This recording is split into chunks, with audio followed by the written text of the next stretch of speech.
बात आज की सबसे बड़ी खबर की। इंदौर में दूषित पानी के चलते 15 लोगों की जान चली गई। वैसे मुख्यमंत्री मोहन यादव ने मरने वालों का आंकड़ा 4 बताया है। इंदौर हाईकोर्ट में भी यही संख्या बताई गई है। इंदौर के महापौर का कहना है कि 7 लोगों की जान गई है, जबकि मीडिया में उन 15 लोगों के नाम तस्वीरों के साथ छापे जा रहे हैं जो दूषित पानी की भेंट चढ़ गए। इस मामले में विपक्ष ने सरकार को घेर लिया है। जनता का गुस्सा बढ़ता ही जा रहा है। सवाल सरकार के अंदर से भी उठ रहे हैं। देखिए ये रिपोर्ट। इंदौर में गंगा जल की जगह पानी की पाइपलाइन में गंदा जल सप्लाई किया गया। जो पानी नगर निगम की तरफ से सप्लाई किया उसमें हैजा फैलाने वाले बैक्टीरिया भी मिले हैं। Mahatma Gandhi memorial medical college की लैब रिपोर्ट में भी पानी में सीवेज मिलने की पुष्टि हो चुकी है। सरकार भी मान रही है चूक हुई है। इस चूक में 15 लोगों की जान चली गई, लेकिन अभी तक किसी को जिम्मेदार नहीं ठहराया गया, किसी को सजा नहीं दी गई। राज्य सरकार के मंत्री कैलाश विजयवर्गीय से जब सवाल किया जा रहा है तो इसे वो फोकट की बात कह रहे हैं।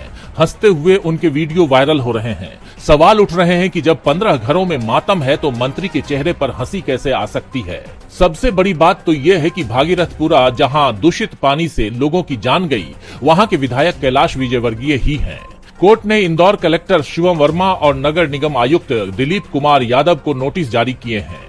उन्हें कोर्ट में हाजिर होने को कहा गया है। तो वहीं सरकार से भी मामले में कोर्ट ने स्टेटस रिपोर्ट मांगी थी, जो कोर्ट में पेश की गई। सरकार की तरफ से मरने वालों की संख्या 4 बताई गई है। इस पर शिकायतकर्ताओं के वकील मनीष यादव ने सवाल खड़े किए। उन्होंने कहा कि वास्तविक आंकड़े कहीं ज्यादा हैं। सरकार तथ्यों को छिपा रही है। ऐसे में एक विस्तृत स्टेटस रिपोर्ट पेश की जानी चाहिए। इस मामले में अब आगे की सुनवाई 6 जनवरी को होगी। इस मामले में राष्ट्रीय मानव अधिकार आयोग यानी NHRC ने भी संज्ञान लिया है। मुख्य सचिव से विस्तृत रिपोर्ट मांगी है। इसके लिए 2 सप्ताह का समय दिया गया है। तो वहीं विपक्ष की तरफ से भी सवाल पूछे जा रहे हैं। सवाल बीजेपी के अंदर से भी उठ रहे हैं। जब पहले से ही सरकार को पाइपलाइन के खराब होने की जानकारी थी तो समय रहते कदम क्यों नहीं उठाए गए। मध्य प्रदेश की पूर्व सीएम और बीजेपी की दिग्गज नेता उमा भारती ने मामले को गंभीर चूक बताया है। उन्होंने कहा है कि सिर्फ इंदौर के मेयर ही नहीं, मध्य प्रदेश का शासन और प्रशासन, इस महापाप के सभी जिम्मेदार लोग जनता के प्रति अपराध के कटघरे में खड़े हैं। ये कौन कह रहा है कि हमारी चली नहीं? जब आपकी नहीं चली तो आप पद पर बैठे हुए बिसलेरी का पानी क्यों पीते रहे? पद छोड़कर जनता के बीच क्यों नहीं पहुंचे? ऐसे पापों का कोई स्पष्टीकरण नहीं होता, या तो प्रायश्चित या दंड। जिंदगी की कीमत 2 लाख रुपए नहीं होती, क्योंकि उनके परिजन जीवन भर दुख में डूबे रहते हैं। इस पाप का घोर प्रायश्चित करना होगा। पीड़ित जनों से माफी मांगनी होगी और नीचे से लेकर ऊपर तक जो भी अपराधी हैं उन्हें अधिकतम दंड देना होगा। उमा भारती ने अपनी ही सरकार पर सवाल उठाए हैं तो राहुल गांधी ने भी तीखी प्रतिक्रिया दी है। उन्होंने कहा कि इंदौर में पानी नहीं जहर बटा और प्रशासन कुंभकर्णी नींद में रहा। घर घर मातम है, गरीब बेबस हैं और ऊपर से बीजेपी नेताओं के अहंकारी बयान। जिनके घरों में चूल्हा बुझा है उन्हें सांत्वना चाहिए थी, सरकार ने घमंड परोस दिया। ऐसे में सवाल उठ रहे हैं कि जिम्मेदार अधिकारियों पर कब कार्रवाई होगी भी कि नहीं होगी, ये भी सवाल उठ रहे हैं। वैसे कार्रवाई के नाम पर सरकार ने एडिशनल कमिश्नर सिसोनिया को इंदौर से हटा दिया है। In charge superintending engineer Sanjeev Shrivastava से जल वितरण कार्य विभाग का प्रभार वापस ले लिया है, लेकिन इसे कार्रवाई नहीं माना जा रहा है, बल्कि अधिकारियों को कार्रवाई से बचाने की कोशिश माना जा रहा है।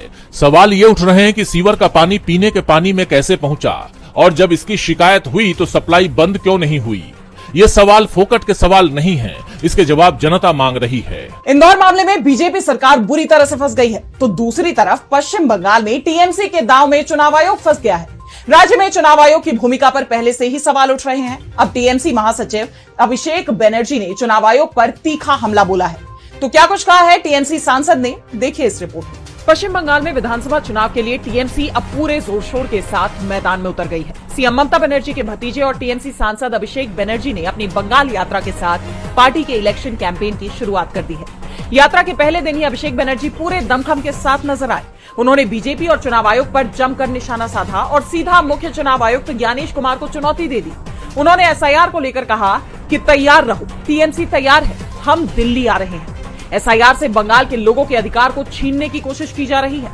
आप जानते हैं कि चुनाव आयोग लगातार टीएमसी के निशाने पर बना हुआ है। हाल ही में अभिषेक बनर्जी के नेतृत्व में टीएमसी का एक डेलीगेशन चुनाव आयोग के कार्यालय पहुंचा था, जहां उनके मुख्य चुनाव आयुक्त ज्ञानेश कुमार से तीखी बहस भी हुई थी और अब उन्होंने सीईसी को सीधा अल्टीमेटम दे दिया है। ऐसे में राज्य की सियासत में कुछ बड़ा होने के संकेत मिल रहे हैं। वैसे अभिषेक बनर्जी की इस यात्रा को लेकर बताया जा रहा है कि वो पूरा बंगाल ही मथने की तैयारी में है। टीएमसी सांसद बंगाल के हर जिले तक जाएंगे, कहीं रोड शो होंगे तो कहीं जनसभाएं। इस दौरान अभिषेक बनर्जी टीएमसी सरकार के पिछले 3 कार्यकाल का रिपोर्ट कार्ड भी पेश करेंगे।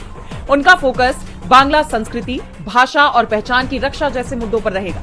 यानी टीएमसी इस चुनाव को बांग्ला अस्मिता से जोड़ने की कोशिश में है।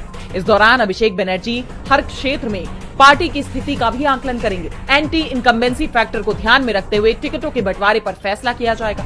यानी टीएमसी पूरी तरह सत्ता में वापसी के मूड में दिखाई दे रही है, जो बीजेपी की चिंता बढ़ा सकती है। टीएमसी के तीखे हमलों से चुनाव आयोग के साथ बीजेपी भी परेशानी में दिखाई दे रही है, तो बीजेपी के नेता भी उसकी मुश्किलें बढ़ा रहे हैं। पश्चिम बंगाल बीजेपी के दिग्गज नेता और पूर्व प्रदेश अध्यक्ष दिलीप घोष ने तो बीजेपी की धार्मिक ध्रुवीकरण की कोशिश को ही सवालों में खड़ा कर दिया है। घोष ने साफ कह दिया है कि मंदिर मस्जिद करने से वोट नहीं मिलता। तो और क्या कुछ कहा है घोष ने, देखिए इस रिपोर्ट में। पश्चिम बंगाल विधानसभा चुनाव से पहले बीजेपी में जारी टकराव खुलकर सामने आ गया है। पार्टी के अंदर पुराने बनाम नए की जंग शुरू हो गई है। केंद्रीय गृह मंत्री अमित शाह के बंगाल दौरे के बाद पार्टी की अंदरूनी कलह साफ दिखाई दे रही है। शाह से मुलाकात के ठीक एक दिन बाद राज्य के पूर्व भाजपा अध्यक्ष दिलीप घोष ने अपनी ही पार्टी की रणनीतियों और पार्टी नेताओं पर जमकर हमला बोलना शुरू कर दिया। उन्होंने कहा कि केवल धार्मिक मुद्दों के आधार पर चुनाव जीतना संभव नहीं है। उन्होंने 2024 के लोकसभा चुनावों का उदाहरण देते हुए कहा कि अयोध्या में राम मंदिर बनने के बावजूद भाजपा फैजाबाद सीट हार गई। इससे साफ है कि मंदिर मस्जिद के मुद्दे चुनावी नतीजों को प्रभावित नहीं करते। इतना ही नहीं, दिलीप घोष ने उन नेताओं पर भी निशाना साधा जो 2021 के चुनाव से पहले टीएमसी छोड़कर भाजपा में आए थे। उनका कहना है कि भाजपा में हर कोई एक कार्यकर्ता है। जो लोग हाल ही में पार्टी में आए हैं, उन्हें अपनी पहचान और उपयोगिता साबित करनी होगी। घोष के इस बयान को शुभेंदु अधिकारी जैसे नेताओं के खिलाफ एक सीधे हमले के रूप में देखा जा रहा है। इस दौरान उन्होंने ये भी स्वीकार किया कि उन्हें पार्टी के अंदर अलग थलग करने की कोशिश की गई। दिलीप घोष ने कहा कि मेरे खिलाफ निराधार और एजेंडा आधारित थ्योरी फैलाई गई और मुझे अलग थलग कर दिया गया। मैंने केंद्रीय नेतृत्व को अपनी चिंताओं से अवगत करा दिया है और मैं खो जाने से डरता नहीं हूं। जिसके बाद कहा यह जा रहा है कि शाह बंगाल दौरे पर जनता को भले ही साथ पाए हो, लेकिन पार्टी की एकजुटता नहीं बचा पाए। दिलीप घोष ने पार्टी की नीतियों